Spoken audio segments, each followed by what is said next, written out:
erectile dysfunction is a symptom of a condition. A condition that could result in a more serious health problem. And now there are studies that show that the erection will be affected 3 to 5 years before the heart.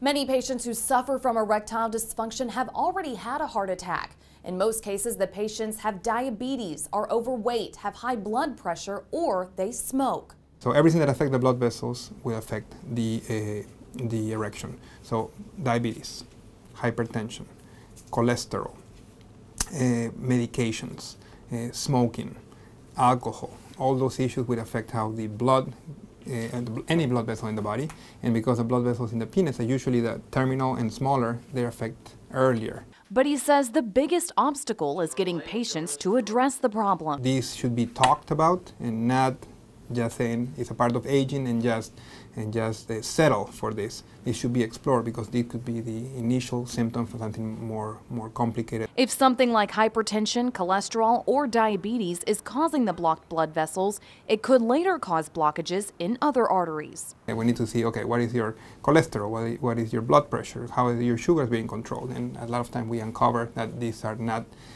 being controlled. But other times, he says, the solution could be as simple as stopping or changing a medication. We can prevent further progression. Once they find the cause, they can typically treat the symptom. For Lee Memorial Health System, I'm Lindsay Fry.